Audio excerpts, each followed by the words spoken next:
Another week, another win for Texas A&M. The number 3 team in the nation went on the road to Death Valley and walked away with an impressive win over number 20 LSU. The Aggies are 8-0 for the first time since 1992, and they remain the lone unbeaten in the SEC.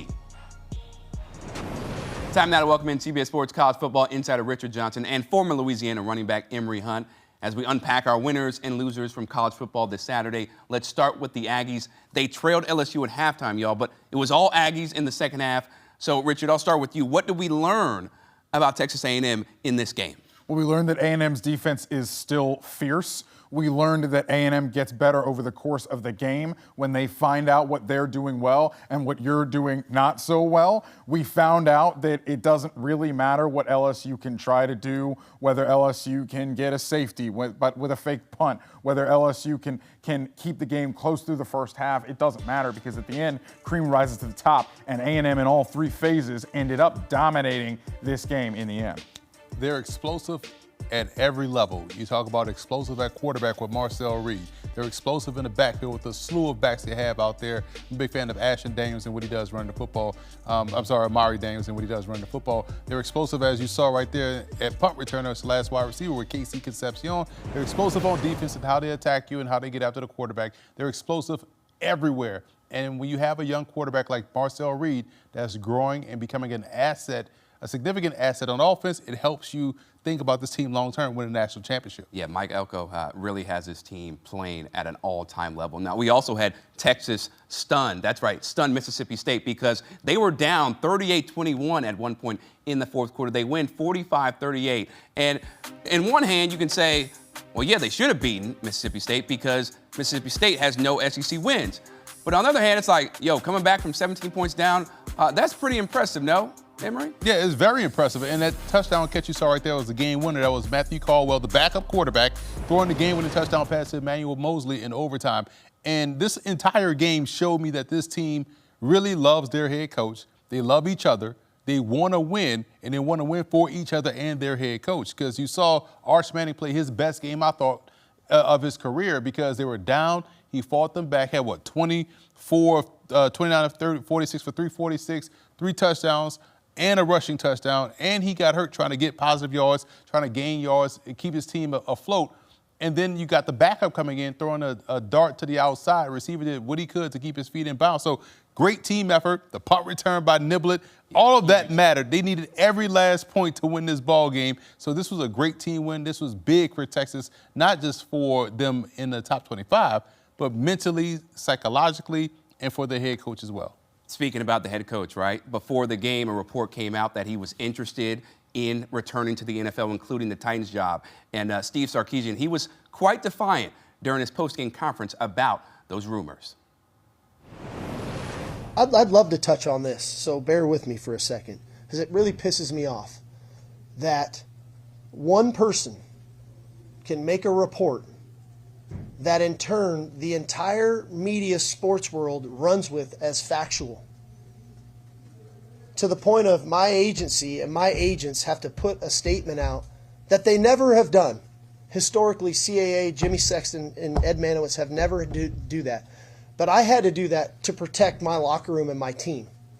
And I thought it was absolutely ridiculous. I thought it was completely unprofessional of that person to put that report out.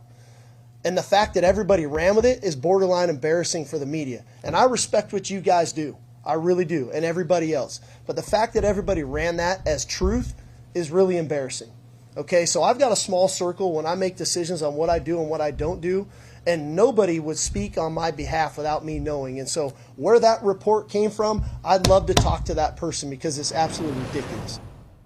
Richard, man, had a whole lot to say here. You heard Sarkisian say, I would love to touch on this. How often do you get I would love to touch on this? Look, you could tell that this was a distraction all day. I was told that during a staff meeting earlier in the day, the TV was on College Game Day and the Sark to Tennessee Titans link was discussed, and the TV was swiftly muted to stunned silence in the room. So this was a thing that was bubbling around this program all day. You see the statement come out from Jimmy Sexton and Ed Manowitz at CAA, who are Sark's agents, and it says it called the reports patently inaccurate, wildly inaccurate. I mean, they were demonstrative in their denial. You can tell that Sark was very, very upset about that this got out, that this leaked, and that this was a storyline around his program, a day where they go on the road to a fierce Mississippi State team that they were going to have some trouble with no matter what. The Mississippi State team is a good team despite the fact that they are winless in the SEC. They knew that they were going to have to be on their P's and Q's, and you could tell that he did not want this distraction in his program at all, and that's kind of my read on the situation. Sark probably got on the phone to his folks and said, we got to put something out here. We got to kill this right now. Handle it. You do not usually see a statement from an agency with the agents named on it attributed like that. Yeah, very telling stuff with the rebuttal, right, the denial, and then obviously Sark very passionate post-game. Now we have to get to our losers. Sark is not a loser, right? His team wins. You get to put the statement out. Emory, who do you have as your loser in this week? Iowa State. I was big on Iowa State in the beginning of the season when they were 5-0, riding high, winning great games. They were up 24-10 with a minute 52 left in the second quarter before giving up a late touchdown and subsequently scoring three points in the second half. Great chance to get back into the Big 12 race. Lost that. 3 straight losses after starting 5-0. They were my biggest losers today.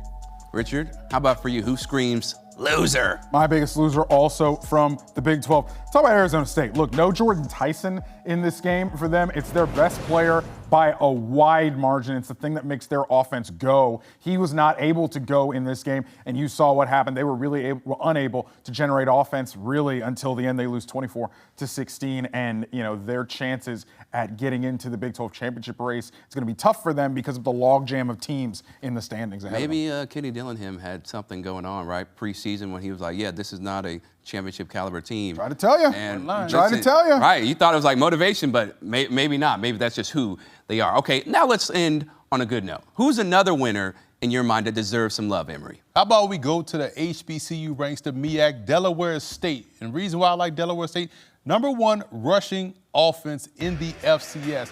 Not passing offense by former NFL wide receiver and future Hall of Famer Deshaun Jackson. #1 rushing offense, and this coaching staff has been phenomenal. Offensive coordinator Naima Washington, offensive line coach Eugene Chung, former first-round pick, running backs coach Clinton Portis. They are running the football. They beat North Carolina Central for the first time since 1977. It was their homecoming. They went on their road, which you said, walk in your trap, take your trap, whatever it's called. Right. Did exactly that. Today, 241 yards on the ground, 51 attempts, 4.7 yards a carry, 2 good backs. The first back is the NFL prospect in Marquise Gillis. The second one, James Jones, 6'1", 220, explosive speed. He also can tote the rock. They are winning the MEAC, in my opinion. Gainesville, Florida's own Clinton Portis, by the way, I got to put on for my city, the 352. All day, man, now. all day. Come Never on miss an now. opportunity to do that, man. But it's a wild day, right, in the SEC, Richard. So who's a big winner also from that conference? Big winner for me is Vanderbilt. Look, gritty, not pretty today over Missouri. Missouri down to QB3 after Bo Pribula gets hurt. You understand that it's a tough spot for Missouri. But the Tigers hung around a little bit, but it doesn't matter because Vanderbilt was able to overcome. Vanderbilt was able to get it done. And look, there were a lot of hype coming into this game for the Doors, right? You got College Game Day in town. It's a big primetime spot. It could be potentially a letdown spot when you see the other team's quarterback go down. You think, oh, we got this. We're going to run away with it. No, they had to fight and scratch this out to the end. There was a Hail Mary that was very close to connecting at the end there. Vanderbilt, all the way until 000s hit the clock, Vanderbilt was able to get the job done today. Vanderbilt showing why they were not just a one-year wonder last year, beating Alabama, right, getting everybody on their backs. They are for real. They are number 10 in the nation for a reason. Richard Johnson, Emory Hunt, thanks so much, gentlemen. And make sure to check out the latest edition of College Football Insiders, hosted by a powerhouse team of reporters, including Richard Johnson. And this show delivers the stories behind the headlines. College Football Insiders, download and follow today wherever you get your podcasts.